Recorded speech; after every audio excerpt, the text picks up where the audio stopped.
Hello, welcome back to the Vault podcast. So, most industries are chasing AI.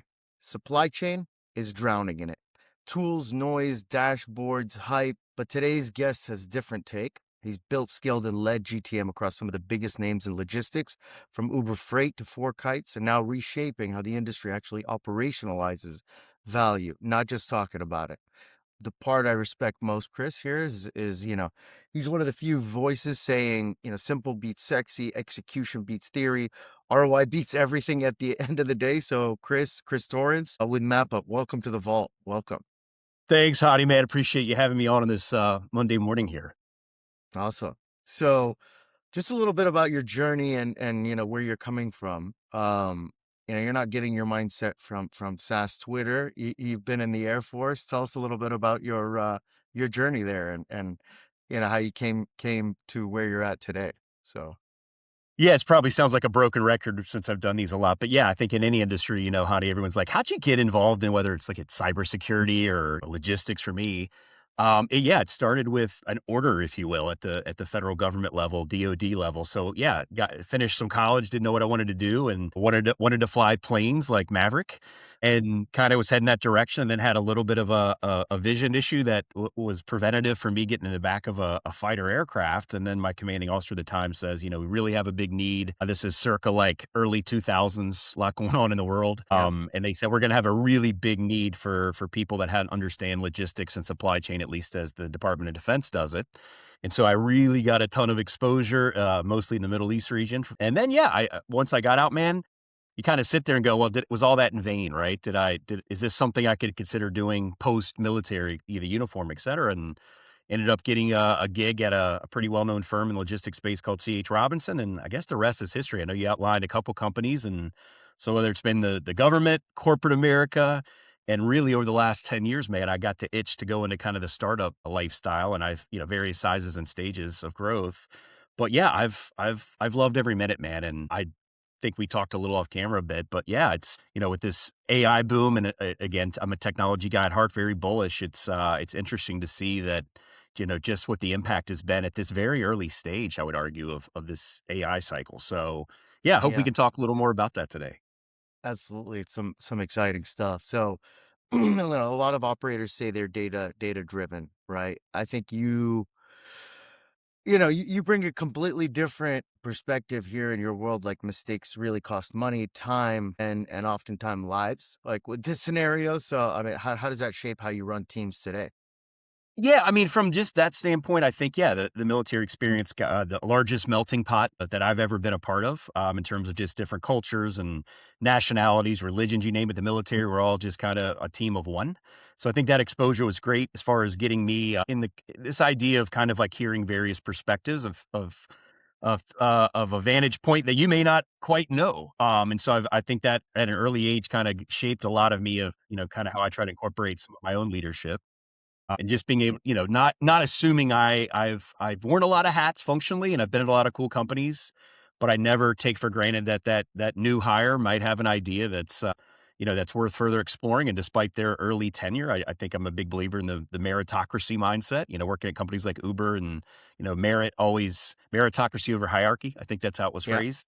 So I'm a yeah, big believer in that. And yeah, man, like I said, I love working with teams that are kind of, bring a lot of perspective to the table, but we ultimately kind of understand our North Star and leverage guys like me that have kind of been there. Like you mentioned in the entrance here, the intro, I've worked at a lot of cool theoretical organizations that is based deeply in theory. And again, I've said it's not wrong. But when you work in a space like logistics, that's the physical world operations, theory doesn't always pan out in the way that you would have thought in a more controlled environment. And that's okay. So I often tell people, what is my real job? I'm looking at how do I harmonize the best of human centric activities along with some of the more modern tech AI automation, and what is feasible? What is the absorption rate of the industry you play in it at large? And understanding what are the needs. And again, there's some super cool bleeding edge technology in some industries that's going to constantly be a center of attention, the shiny toy. Logistics is no exception, but again, my job is to go back and go, "That is super cool." But let's look at where we are today, right? And how do we get to that point versus and it's just like we can just leapfrog a lot of other just basic infrastructure and just foundational things. And that's what I love doing now, man. I love going into companies and it's a little bit more taking an operations background and going into more go to market strategy. There's this commercial component, but at the end of the day, I've just leveraged 25 some years of this industry to develop some pretty nice relationships. And again, I love when people say, we know you, we like you, we trust you, we'll take your meeting. We don't know if we'll buy. And that's perfect. It's nice to always say, at least you'll return my call or my email. And Yeah, yeah. I'm proud of that as much as anything. That's awesome, and honestly, I mean, things are moving so fast. It's a reason why we share some of the best practices here, right? To keep everyone up to speed on Yeah. some perspectives. Yeah, but ultimately, education is a massive part of the process as well, right? So regardless if you're going to catch up for 5, 10 minutes, like a lot of people need to understand what it is you're doing and how you're doing it, and that takes some time often that people in the GTM world don't really take into consideration. So Yeah, yeah, it's more than just a like I said, I don't wanna I'm not, trying to create the best commercial. I think that just as humans, we don't necessarily like stuff being like, just driven at us, is talking at us. It's more like I said, I think it's, the educational piece and just asking the right questions, man. I think that's what I enjoy yeah, most, and you'd be surprised at what even at my experience in my industry, you never stop learning things. And again, like you said, honey, the AI revolution now is just rewritten the entire game. So I think we're absolutely, in it's still early, but like every company in any sector, any industry is definitely thinking about these things. And so again, how do we look with what's possible with what's realistic today? And that's probably one of the more fun things I get to do is go like, if there are no rules, no guardrails, yeah. what's the possibility? And then What can kind we of do? take that could be the future state. But let's come back down to earth for a minute and say, here's where we are today, right? And how do we aspire to get to that point realistically and incrementally? And I think that's where organizations just wanna be there, and they Correct. fail to sometimes account for, like, it takes a lot, it's not a switch. Yeah, So, and Chris, the vision is one thing, and the ability to take practical steps to get there is another, right? To lay out those very steps and different to execute those steps. Yeah, absolutely, yeah. absolutely. And yeah, it's a very exciting time to build, right? So it and you call it logistics, supply chain, you talk to some of these profiles in many different industries and it seems broken, right? Nobody seems to be admitting that it is broken. So give us your perspective. Like what's broken in supply chain or what's broken in logistics here today? Yeah, I mean, I don't know that I would say people aren't aware that things are broken. I think it's just the magnitude of we're talking about, honey, the backbone of commerce. So when people ask me to go, like, Thanksgiving dinner, right? What do you do? Like, how do you explain logistics? So, like, I often tell them, I said, look around this room, that microphone, our clothes, the pictures you have hanging in the back, everything at some point or another was manufactured or produced. It had to be probably often another somewhere around the globe. It had to be transported and shipped to ultimately get to your front door, your retail outlet. And that's huge.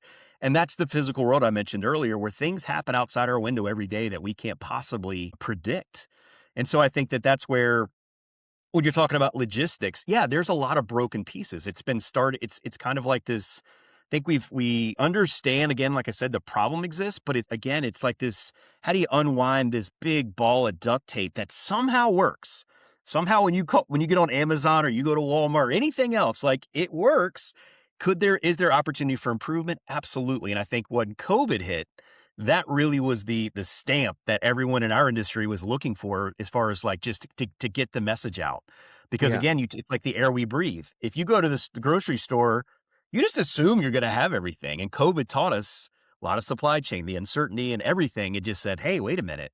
Maybe we won't have toilet paper, for example, at the store when we go, right? And that's when people started connecting the dots, like just how delicate and the complexities of tying a global supply chain together to ultimately get to your grocery store. yeah, So I think, like I said, there's a lot of fragmentation. COVID introduced a wave of venture capital and investment opportunities because everyone from the outside looked in and said, it's just moving stuff from A to B. How hard can it be? Right. Like, and just made, lots of cash poured in. And I think that if I look back, I wonder how many of those bets were truly successful. And I think if there was the fallacy was the assumption this is a very easy how hard can it be, right? Without really understanding the nature and the complexity of just a global supply chain, and I think we're seeing yeah. that start now like, "Oh, wow." this is a lot more challenging than we ever thought, just as kind of like from an outsider perspective. So Absolutely.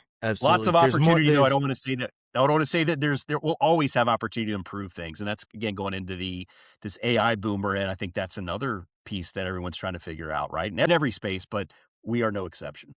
Yeah, absolutely. And from your conversations now, Chris, I mean, where are you seeing kind of that fall apart today? Like overspending, overcomplicating, or people just missing the point, right? Not everybody's Walmart and Amazon. Like how where are you seeing these things break down most? I think a lot of it's just there's so much hype, man, and it's just like the FOMO. I saw a thing on my feed today was talking about a mass layoff, and it was all agents, agentic AI. They're like, we had to lay off Yeah. they're too expensive. So I It's the think that normal headline now. I think we'll be seeing it for the next couple years still. It'll be, we'll yeah, get used to it. but So it yeah. begs the question. Like I think the assumption and shame on some tech, right? And I was at Uber, for example, when we were talking about in 5 years we're gonna have fully autonomous semi trucks delivering products, and it's like okay, well, here we are, and I still, to this date, don't see that at scale for a lot of Yeah. reasons. So I think with AI in our industry, we're known as kind of a lagging industry when it comes to tech adoption. And I think the AI, I mean, this is like the next, it's like the next industrial revolution. It's massive. And so I think the fallacy again is like companies will go to these events and read the headlines and say we got to get AI, but it's like blockchain. We got to get Yeah. on blockchain. They don't know like there's a Why? big, What's like, the reason? why? What is Yeah. exactly. And I think AI, where we got ahead of ourselves and over our skis, again, I'll just again highlight that COVID era when AI is starting to really hit its stride and growth, exponential, explosive growth. And every industry was going, how do we adopt this? And what is the right strategy and the approach? And I think where I see it now is there was such an influx of companies that claim to be AI that yesterday may have been like a freight broker, right? The furthest thing from tech, but now somehow today they're an AI company and you kind of go, interesting, right? So I Yeah. think that the buyers and the executive enterprises are starting to go, okay, time out. Let's evaluate what we thought AI was going to do for our organization and where are the wins? Where Yeah. did it not work? So there's a little bit more of they're scrutinizing and realizing the cost as much as you go into an organization, you tell someone who's, publicly traded company, hey, we're able to slash some heads and departments maybe, and that's going to obviously make those executives look well to the shareholders. But what then you go, do we trust this enough to really like just say, hey, we're canning everybody. AI is going to do it all now, and it's like, whoa, that talk about risk. So I Yeah. think that we're gradually coming back down to reality in the logistics space and finding use cases that we feel, hey, I don't know that this ever made sense. You maybe off camera, and people hear me all the time use the calculator analogy. Mhm. I know you can do long division, Hani, but would you do that right now on paper if you can just get a calculator? And I think that's a task that you're never going to be faster, more accurate. And I think when you look at an operations, for example, and with AI use cases, and I think there's some things that are more transactional based that, yeah, it's numerics and numbers, math and money. And those are things we're not going to beat going back to the calculator, but there's not a lot of context. And in our Yeah. industry, a lot of exceptions happen, right? Things that you didn't expect. And that's where the vast majority of operators' time is spent is we know like it's the 80/20, like 80% of the stuff worked out, but what about that 20 occupies pretty much all of my time? And so I Yeah. think we're looking at AI now and going, I don't think it's going to solve those exceptions for a while. It's going to take a lot of learning.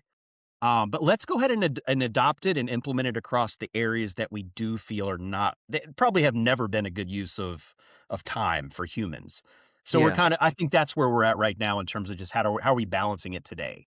Absolutely. And that process of diagnosing and architecting around the pains and the challenges, that is, I think, oftentimes missed. So appreciate that. Very well said. Everybody's pitching obviously the automation side, the optimization side. I like how you said you're slow adopters, right? You're saying slow down a little bit, right? Break this down for some operators listening. So like what does the simple over sexy look like in operations and product and sales, and how are you kind of bringing that and making that real for your clients?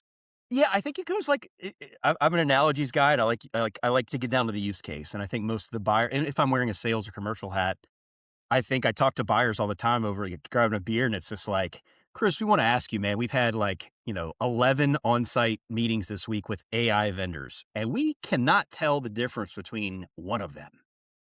We can't. And so I'm like, well, how, that's not, then those vendors probably need to improve articulate their messaging better about exactly what it does. Cause at the end of the day, the buyers in that same beer discussion are like, you know what, Chris, Hani, if you guys want to use AI, if you want to outsource, offshore, nearshore, I don't care. I just need to know what's it cost me and what's my ROI, what's the value. Regardless, I don't care what mechanism. So I think that's where I go back in. Let's distill this down into use cases, right? So in our industry, there's definitely a lot of transactions that occur, assignments of drivers and trucks, and optimization problems that kind of they can definitely add a lot of valuable insight and even through the execution to some extent. But again, a lot of these AI vendors are like, they kind of speak in very, very broad terms, and I'm like, hey, again, give me an example. So I think what you're alluding to when I say simple over sexy is the ability to just say, hey, again, I'm trying to think of like a generic use case of like it could be anything. Like, here's what you do today. Here's the human requirements. Here's how much time it takes. Here's somewhat of an idea of your cost, hard cost, soft cost, all that. Let's now see if we can interject a piece of AI or an automation. Again, let's delineate a little bit to kind of we ease that out of there. And I think again, it goes back to if I go to an executive and tell them all the things we can do, they really kind of they sit up and get excited because they're thinking it through their lens. When you get down to the middle management and the execution, the operations of the frontline workers, we talked about it, man. They're all going, am I getting am I made redundant? Am I getting canned? Like, is this going to Yeah. replace me? And I think we hear that all the time. I think where it gets, I think it was a nice soft landing. Go, it's not going to replace you, honey. It's going to make you better. And I think there's truth in that. But I am not for a minute naive enough not to think that the highest level of the business world eventually is thinking, if this can take off, if we can just do this at a fraction of what Yeah. it costs us now, faster, cheaper, all that, they're going to do it. But we're in Yeah. this stage now of like, there's a very big disconnect on what that outcome could be in time versus the reality on the ground. And the business still has to go. So Yeah. again, simple over sexy to me is let's step back and let's get the users familiar with why we're doing these initiatives, how we're going to do it, how it's going to improve their quality of life. Go back to things you never wanted to do these tasks anyway. That's why you stay at the office late.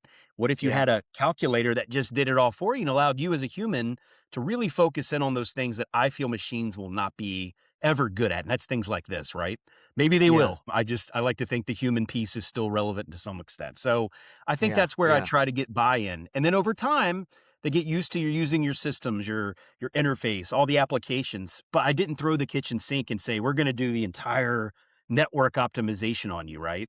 It's just Yeah. getting buy-in across the way. Before you know it, you're fully rolled out. Everyone's happy. They understand why it's going on. Yeah, it may result in some lower the need for lesser full-time FTEs, but I think that's always been the case, and I think that your best people now will just continue to get better because they're not wasting time doing things they hated to do to begin with. So we'll Yeah. see. Again, this is all speculative, right? I don't know, and I think again, relative to AI, we're still really early.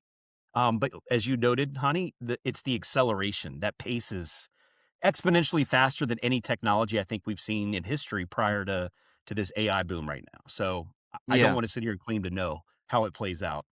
Agreed, agreed. But you are working with, several customers. You're seeing, a lot of different environments these days. So, I mean, how are you seeing it play out? Like in the practical sense, right? How are you seeing it on your day to day today if you could, extrapolate that? Yeah, I think I go back and say we found some areas when we stepped back for a minute and got off the bleeding edge. We said, hey, there is some applications that I think we're in unanimous agreement on. So we kind of went like the back office, right? When you think of what we call freight pay and audit accounting, things, data entry, things that I think we all were like, hey, it's just a matter of time. So I think we're kind of now stepping in, going, let's inject these types of technologies in those areas, and then as those kind of become successful, this is what I feel smart organizations are doing, practical organizations. And then saying, okay, now let's tease it out in a couple other functional areas, right? So let's go into operations. Let's get the team together and say, hey, now let's break down how you spend your time and what you enjoy, what moves the revenue needle versus what's time suck and we're in unanimous agreement no one really enjoys it. And I think that's the next area. It's like, so what if we could just completely remove this off your plate? And they're like, yeah, that's great. So, but notice it wasn't this big bang approach of coming into an enterprise going, hey, we're an AI company. In 6 months, you'll just have, like, yourself, that's it, and, like and again, it doesn't help when some of these big AI companies, the Sam Altmans, et cetera, were like, "I see a one-person trillion-dollar company sooner than we think," and it's like, maybe in Sam Altman's mind, but for the rest of us, the layman out here, I'm like, I don't know, maybe, but Yeah, in my yeah, industry, no way, no way. It's a lot more way more complicated than a one-person billionaire company. Not for in my sure. lifetime, I'll say. Yeah. And I mean, like, we talked a little bit about messaging, a little bit about what companies are doing today and what's landing, what's not landing. I mean, you've lived in kind of the building products world and the selling products world. Mhm. So, where are most GTM teams failing today, right? To take their product to market.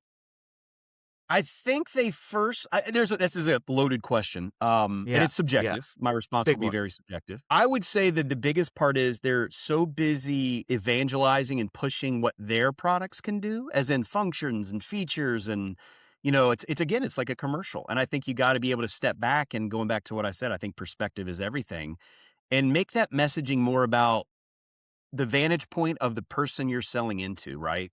And being able to empathize and apply some logic and rationale around does this sound familiar? This say it's a given task. Map up, for example, right? We see a lot of like around like we do some tolling, automated tolling. We see people come in there and we go, explain what you're doing, right? And I had this lady come in with all this mail from invoices she got. And she's like, this is an average day for me. And then we're like, hey, what if you had a platform that you didn't have to, the mail stopped coming and you could just see everything in real time? And it's like, does that exist, right? But I'm just kind of playing it to just that one, not as a real sexy place, right? I can do a lot more, but I'm just seeing that opportunity to kind of articulate the message around that user profile that says, I am in a position I hate. This is just daunting task. I dread it. And then capitalizing on that. And then, of course, when you mentioned go to market, why not take a similar approach to kind of identifying, again, use cases or areas in the operation that you feel are just ripe for disruption? If only we could get buy-in from the folks that are actually the end users. And if you can do that, I think you start to really hit a nice scale pattern. Alternatively, and conversely, if you try to go too big, I think you start to lose people. And at the end of the day, you get bucketed. And if you're just a general AI company, I go back to that example of buyers, like 10 of you guys came in here, you're all agentic or voice AI. You all talk about in very broad strokes what you do, but I can't extract anything more concrete out of that, right? And your Yeah. messaging is, we're AI, we can automate everything and all loads and all modes, you just hit a button and it's like, yeah, but that doesn't give me that level of confidence, right? So just Yeah. like I've had honey in my career, I've had buyers go, I love your broader narrative. Can you distill it down into a couple just specific like use case and examples and walk us through it? Works every time, man, because people can relate a lot better to it. It's not so conceptual, it's very specific. And I think Yes. that's where companies are missing the mark on their GTM messaging. It's no one I love cares it. about you, Hani. No one cares about Yeah. Chris or the companies. They only care about what are you doing to make my job easier and make me look good from in front of my boss. That's it. Yeah. That's the simple way to Absolutely. put it. So, And it's easier said than done, right? Use case based yeah. selling, specialist, technical selling, essentially. Like, what are you going to be doing? How is it going to work in my environment? Like, let's get real. That doesn't happen too often. And So, know your audience, man. That if I'm talking to a yeah, finance group versus an operations group versus a marketing or sales group, like it's a different message, right? So know your audience. It's not, that's the thing. Another other companies they throw out this broad generic GTM and it's like it doesn't really resonate with anyone because correct. it's too generic. So you Yep. got to like again specify it to the audience that you really need to have that breakthrough with and speak in their language and I think it starts to resonate a lot faster. Yeah. Yeah. And often it's not one person, it's multiple people, and they care about different things. So you have to tailor that Yeah. message specifically for the persona. 100%. So, very well. Yeah. Yeah. Glad you mentioned that. So, talking about like you've talked about empathy and people, servant leadership, in an industry that's really hyper operational. Why does that matter more, like involving humans now, not less with AI everywhere? Think that again, I'm in this industry I play in. I won't speak for others, but we are. I mean, it's no secret that this industry is very grassroots. I mean, there's still, I was just the other day talking to a leader, and he said, I've got so much AI spam and solicitation. I've asked the vendors to come on site just to make sure I know they're real, because I Yeah. can't tell anymore. Is this just AI slop, or is this a I real company? I joke that the first intro meeting with anybody now is just like, okay, you're human, I'm human. we could work with each other. This is your business. This is my, like, that's the new intro, you know? This But guy that's the new exists. differentiating factor. I Yeah. mean, that's what I'm It's saying. If you funny. think about it, Yeah. Hani, let's fast forward a few years down the road where no matter what field you're in, technology becomes, as I've said, it can all become replicated. It can all, and I've seen it happen, become a commodity. At that point in time, if no matter what you do in cyber, I do in logistics or any other field, the buyer community is going to go, well, you've all caught up to each other. It's now just a matter of price and service. Like that's always going to be the case. So what becomes that delineating factor is, hey, you know what? There are a lot of other companies I could work with, but I know Hani. And I've worked with Hani. I trust Hani that he's got my best interests in mind. So that's the human element that I think I could be wrong. And maybe we're biased because we have some we're more customer facing. But we feel like that the things that were looked at as like, oh, you're just a dispendable, commercial team. We're the smart engineers, developers, and product people. You guys are just necessary evil to get it out there. And Yeah. now it's like they're realizing, how do I stand out if I can't really like have that connection and those relationships, that Rolodex? Yeah. And so Yeah. again, for me being in my space for 25 years, I like to think I've built some really strong relationships, and that becomes the differentiators. I don't want to salespeople off. I think you guys, we to some extent, we may be the last ones standing because, like I said, if everything else is pretty much level playing field, that's really the key differentiating factor. Now that's speculation. But I Yes. do feel Yes. that is I say as long as people buy from people, they're gonna wanna have those just innate that inherent, like, again, I wanna make sure before I It's a write this check to human. Hani that Yeah. I believe in you and you're real and you have my best interests in mind, and I think, Yeah. again, that's to me gonna be possibly the future of how decisions get made at the highest levels when it comes to enterprise software. Yeah. Because again, Yeah. everything if you're down to price and service, you're already in a race to the bottom, Yeah. which is a little Exactly. scary, but if there's money to be made, again, it goes back to I want to make sure I have a really strong trust with those that I choose to do business with. So I think I'm hopeful that's the biased, of course, but I hope that ends up mattering as much as anything. Seems to be the trend. I agree. We'll see how it plays out, but it's hard to have a beer with Claude. You know what I mean? Or really like try to understand what's going on with the business without, just getting We're social really. creatures, man. We Yeah, we you crave gotta, each other. yeah. Go stay in a room with Claude for a week as an experiment and be like, tell me by the end of that week you're not just itching to go talk to anybody. Yeah, Anybody. exactly. I think that's what Exactly. makes this distinctly human. And if we're in a world, Honey, that isn't the case, which is scary, this like that's how detrimental is that to just our overall humanity and society? Yeah. You could tell a person that's coming up through their early 20s right now that has never known anything but these things. Yeah, it's a pros and cons thing, but I hope that we don't get I worry that we're so focused on the digital world that is constantly feeding us things and reiterating and it just it's they know more about us than we do, which is scary. Yeah. But we're losing the art of the human to human centric activity, right? Yeah. I see kids that are texting each other while they're standing in the same circle. It's like, Yeah. Preserve the what? emotional connection. Preserve humanity, for God's sake. So, No, and yeah. I think that, hey, there's a lot of I see a movement now of some of the younger generation. I don't know if it's probably Z, I guess. They're starting to realize that has technology ultimately benefited humanity? Or has it become just more of like this the ultimate form of capitalism and corporate greed have just all been sucked up into this technology space? And Yeah. what is the implication for everyone else, right? Is it truly detrimental to society and humanity? And these are existential questions, right? But I do think it's worth asking. And I see some of the next generation looking at it going, has this stuff really ultimately impacted our lives in a positive way? Or Yeah. is the risk too high that we're losing touch with reality of who we are as what makes us different as human beings? Yeah. Yeah. Again, Absolutely. it's interesting, right? Very Very interesting. interesting, and we can get pretty deep pretty quick on that topic. Ultimately, if you're looking at how people are interacting and how AI kind of introduces this element of efficiencies, optimization, whatever it is, I think like you can make the argument on both sides, but I'm hoping that the technology now will allow us to spend more time with our families, do what I we hope you're love right. most, whatever it is. I hope we can usher in a new era where it's obvious the benefits. You could always argue, on the detriments, but you're not going to stop it at this point. So let's try to make No, it, it's that's it's Elon. Genie's out of the yeah, bottle, no going that's it. back. and Yeah. better Yeah. figure out how to work it. But I agree, honey, you nailed it, man. Like it's making us dumber. Like Yeah. I look at it, think about when we lose our ability as humans to think critically and independently and use deductive reasoning, all things that I think make us uniquely human. When Hmm. we subscribe, and again, I'm guilty, man. I use Claude or GPT for a lot. We all do. Let's not lie. And it's great, right? It's like, this is amazing. But then I didn't have to think at all. And if Yeah. you kind of compound that over time where the human brain is not getting any exercise because it's just default to, I don't know the answer, but I'll trust whatever Claude says. Am I really learning? Or did I just like, I don't know. Like, I think I'm a little skeptical in the fact that we rely on it so much Yeah. that we Absolutely. become, it takes away from our own ability to think critically. That's scary.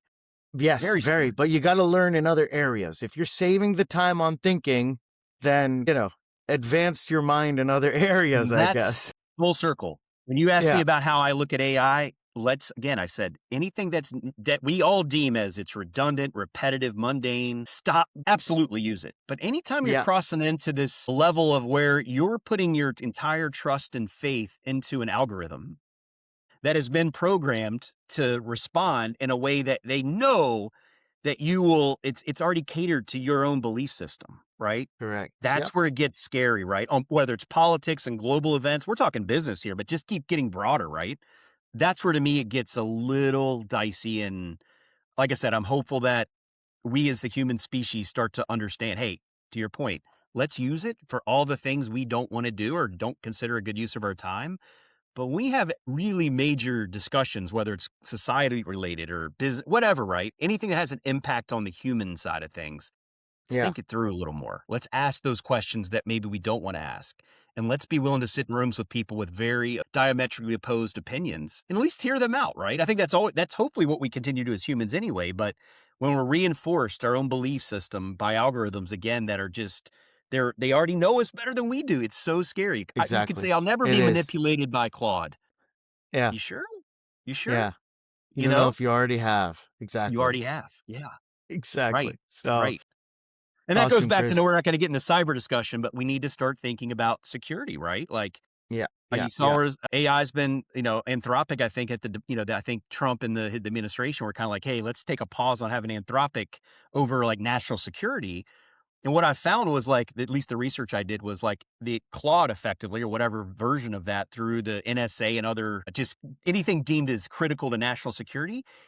And this is in cyber, it found like perimeter gaps, all the weaknesses in fraction of time. It took the best humans on earth that are in that world.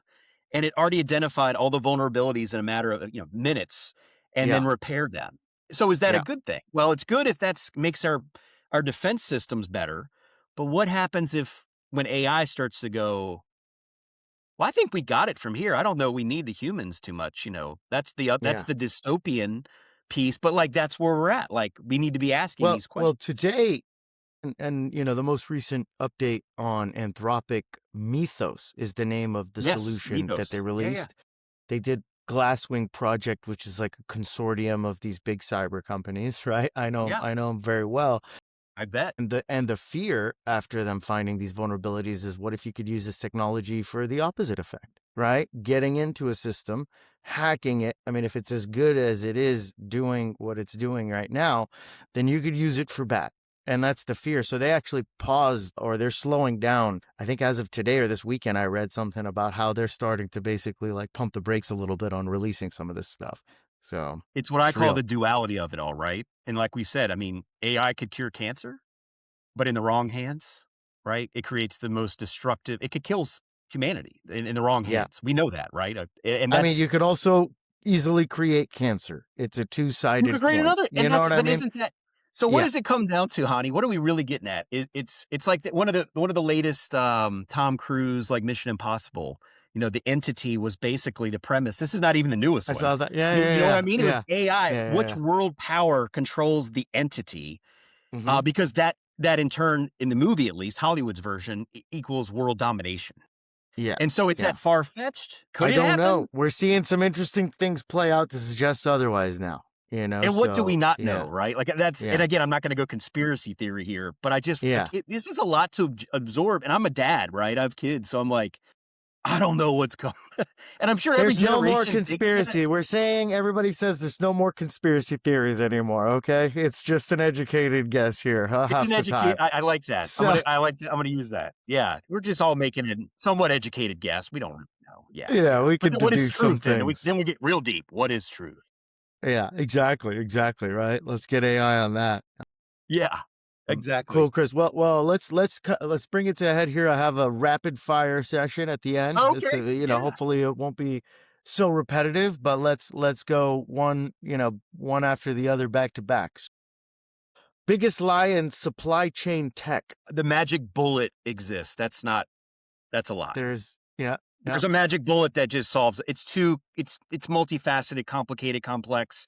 No one if one vendor could solve it, and I'm gonna say Amazon may be at the top of the list, they would have done it. So every time I go to these trade shows, I tell everybody, there'll only be one vendor here.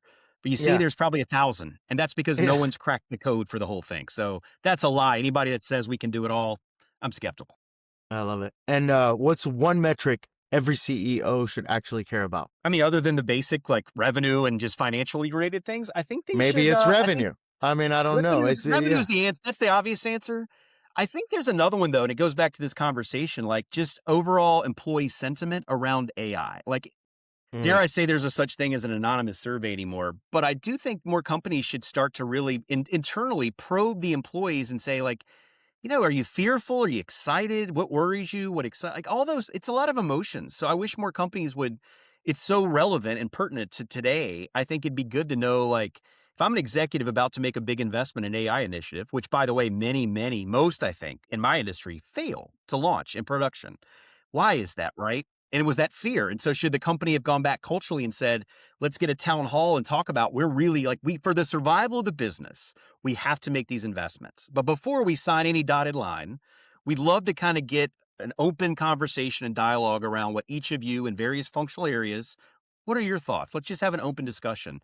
I don't know that that happens. I think decisions get made based on financial metrics and everything else is secondary. So I'd love to see that being more at the forefront, especially just through the relevance of AI and automation. yeah, I love it. And then AI, is it overhyped or underutilized? Both. Yep, Can I say I both? agree. I think there's a balance I'd there. say exactly. I'd agree. I think here's what it is. You got the AI gurus, who we're talking about, that obviously have a vested interest to sell their products. They are the ones putting the fear into companies saying, if you don't get on board, it's the cost of doing business. Your survival is limited. That fear, right? But you're right. At the other end, I think I'm bullish on it. Like I believe in it. So I think it's again, both answers I think are pertinent, but it's like, again, so maybe the question is really not about, is it overhyped or underutilized? It's kind of how do we incrementally get, get adoption and explain the why behind the why and get more buy-in. I'd be Bring down the surprised. Like hype again, and make it real, and bring up the utilization and make it real. At the end of the day, I think you got a correlation building out right there, right? And it goes back to what he yeah, said, Hani. Don't start with AI as this overall thematic way to approach it. yeah. Boil it down, simplify it into just things that in your world, AI can absolutely, no one's going to say that this isn't a good idea. That Start this there. yeah can't happen. Executives tell me, all you AI vendors in the room at conferences, quit trying to do it all. Find out where the riches in the niches. Find little things that you can do and you can build a business out of it. And all those roadmap items you want, if you don't get adoption on your core service offering or product, good luck on selling your roadmap. So like start Yep. there. And the problem is for whether it's an investor, a founder, like bigger, better, bolder, that's the kind of the mantra of like in the valley, right? Like think big and crazy. And it's like, but reality, and at least again, I'm gonna go back to my industry, grassroots, laggard in terms of tech adoption in general, probably not the way to go.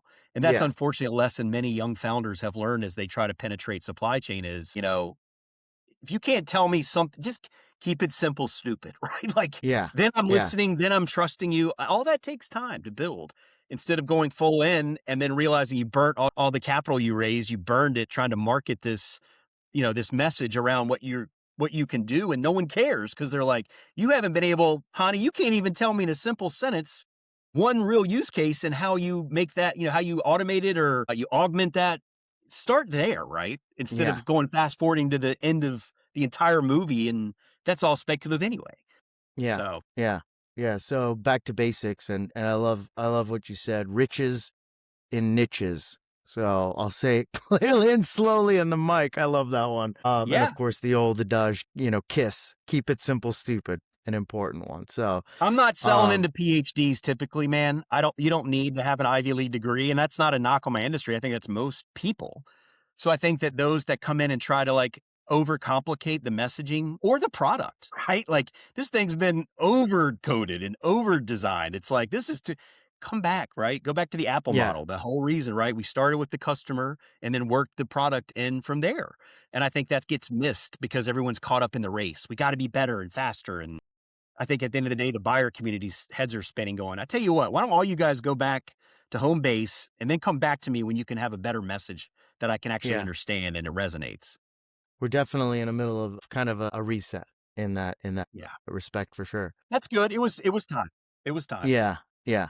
And look, we talked a little bit about the future. We made some predictions. We talked about deducing and making some educated guesses. I mean, what would you bet on for the next 3 to 5 years? Let's say 3 years, because three is the new five. I can't even 1 year is hard enough to One predict. is the new five. Yeah, I get this question a lot. It's phrased differently, Hani. It's what does the future of like a logistics organization look like in say 3 years? My take is it's a hybrid. It's do I have as many people? No. I think that's true.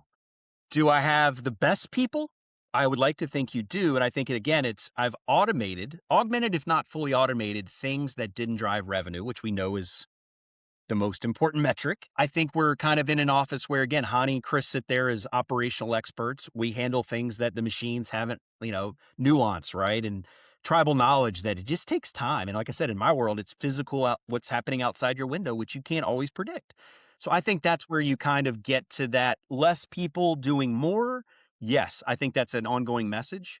But do I want to go so far as to say that again, that the outcome in 3 years is you don't really have humans at all. And like again, the rebuttal is, Chris, look at an Amazon fulfillment center circa 5 years ago to today, and notice the humans keep getting lower and lower, right? On the assembly lines and the entire sortation or fulfillment. And it's true. So I think it's going that way. We've all agreed that it's going that way. The question becomes, at what point is it scaled effectively to where there's enough level of trust and we've executed at scale and we see the benefits? Is that 3 years from now? I think that's possible. Yeah. yeah, But yeah, but to speculate anything beyond that, and even up to that 3 years, I don't know, man. I think there's a lot of companies now that are seeing they're spending more money on agentic AI tools than they had. When we just go back and hire those two developers, they were actually cheaper, and I think they actually knew our business better. So could we see a yeah, complete fallout? Right? We've noticed Web3, blockchain. Right? That was how long ago was that we saw this is where it's all going? yeah. I mean, Not there. Not everybody's there yet. figuring it out in real time, and you're gonna have to basically bob and weave quicker than you ever have in the past. So that's for And it sure. helps. It is going to make us question our process, right? We talk about the people and the tech side, but what about our processes, right? If humans are limited in our scope of understanding what's possible, because we don't have the capability and that just sheer the computational power of an AI tool, LLM, maybe we're not even thinking about the process correctly, right? And I think that's Yeah, where we'll get exposed to, even in my world, like moving things around, like is that the right way? Is there a yeah, new idea that hasn't even surfaced yet that will be data backed by an AI output that says you should really restructure your entire model? But then again, like how long does it take for that adoption? And is that yeah, proof or is that theory? In theory, that could work, right? Big yeah. difference. Big difference. We need AI to tell us how to adopt AI, and then have AI guide that. I think So, that's my next prompt. That's my next prompt. How do AI tell me how to adopt AI? Something yeah, tells me it's going to be a skewed response, but yeah, like that goes back to critical thinking. Well, of course you would say that, Claude. yeah, yeah, exactly, right. You Like, know? interesting. Okay. Yeah, Yeah, I expected right. that. So Imagine that's that. awesome. Imagine that. Yeah. Chris, this was fun. This was real. We covered a lot here. No fluff, no buzzwords, how things actually work. You don't need more tools. You need better execution. I really appreciate you coming on. Thank you very Yeah, much. man. If Thank people you. want to reach out to you, audience, what's the best way to get in touch? I think you found me probably on LinkedIn, Honey. So I kind of go to social for that channel. Like that's a good one. I'd say start there, right? I'm fairly active on LinkedIn. So a lot of the things we're talking about today are my posts, and so I think send me a DM. That's probably the best way to do it. All right. Awesome, Chris. Thanks so much. It was You awesome. too, man. Have a good one, Appreciate it. Hottie.